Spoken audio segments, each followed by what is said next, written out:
எப்பாப்பா dance class போறோம், 2000 ரூபாய் கொடுங்க. 2000 ரூபாய் போதுமாப்பா? தேங்க்யூ. ஓஹோ, சங்கதி அப்படி போதா, இரு வரேன். நானும் டான்ஸ் கிளாஸ் போறேன், எனக்கு 150 ரூபா கொடுங்க. 150 ரூபாய்க்கு இந்த டான்ஸ் கிளாஸ்ப்பா. பிள்ளைகளுக்கு மட்டும் கொடுக்குறீங்கல்ல, பையனுக்கும் கொடுத்து விடுங்க. டான்ஸ் கிளாஸ் தான் போறியா? டான்ஸ் ஆடிடுவியா? ஆடி பாரு பார்க்கலாம். நீங்க 150 ரூபாய் கொடுத்து பாருங்கப்பா. நான் பாம்பு டான்ஸ்ல இருந்து பூரா டான்ஸ் வரைக்கும் உங்களுக்கு ஆடி கட்டுறேன். 150 ரூபா டான்ஸ் கிளாஸ், அங்கதான் போறான் பையன். காந்தி, நானும் போயிட்டு வரேன்.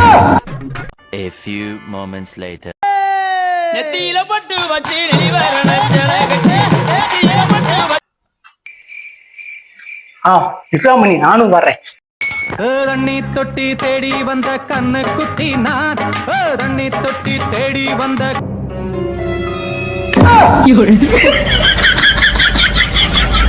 அப்புறம் செஞ்சீங்களா?